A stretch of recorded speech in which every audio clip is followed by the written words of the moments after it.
છગન વાઘનું અસલી જાદુઈ પીછું જોઈને શેરસિંહ કહે છે, દેશદ્રોહી, મને લાગ્યું હતું કે તું સાચો છે, પ્રામાણિક અને ઈમાનદાર છે, પણ તું તો દેશદ્રોહી નીકળ્યો, ચમચમ મોર. અને તારી સજા એ છે કે તું હમણાં જ જંગલ છોડી દે અને ફરી ક્યારેય મારી નજરમાં ના આવતો, નહીંતર હું તને જીવતો નહીં જવા દઉં. શેરસિંહની આ વાત સાંભળીને ચમચમ મોરની આંખો આંસુઓથી ભરાઈ જાય છે.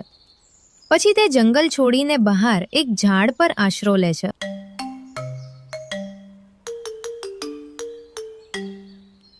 આવી રીતે થોડા દિવસો પસાર થાય છે. એક દિવસ શેરસિંહ છગન વાઘ સાથે જંગલમાં ફરી રહ્યો હતો.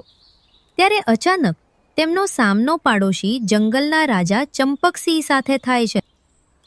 શેરસિંહ, ઘણા સમય પછી મને એક તક મળી છે. આજે તું મારાથી બચી શકશે નહીં. અરે મૂર્ખ સિંહ ચંપક, શું તું જાણે છે કે હું કોણ છું? જો તને ખબર હોત તો તું આ ન કહેત. હા, હું જાણું છું. તું આ જંગલનો રાજા છે, પણ કાલથી હું આ જંગલનો રાજા બનીશ, કારણ કે આજે હું તને મારી નાખવાનો છું.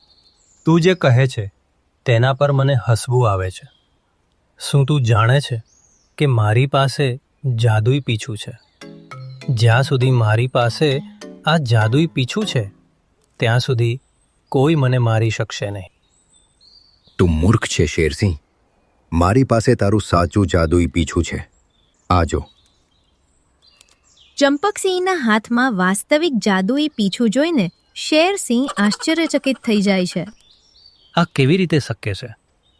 મારી પાસે વાસ્તવિક જાદુઈ પીછું છે તો પછી છગન વાઘ ચંપકસિંહ પાસે જાય છે. પછી તે શેરસિંહને કહે છે, માફ કરશો શેરસિંહ, પણ વાસ્તવિક જાદુઈ પીછું તો મહારાજ ચંપક પાસે જ છે. આનો અર્થ શું છે?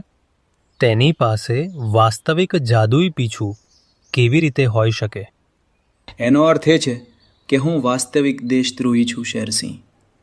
મેં ચમચમ મોરના ઘરમાંથી વાસ્તવિક જાદુઈ પીછું ચોરી લીધું હતું, અને મેં તને જે જાદુઈ પીછું આપ્યું હતું તે પણ નકલી હતું, અને મેં વાસ્તવિક જાદુઈ પીછું મહારાજ ચંપકને આપી દીધું, જેથી કરીને મહારાજ ચંપક તને મારીને આ જંગલનો રાજા બની શકે.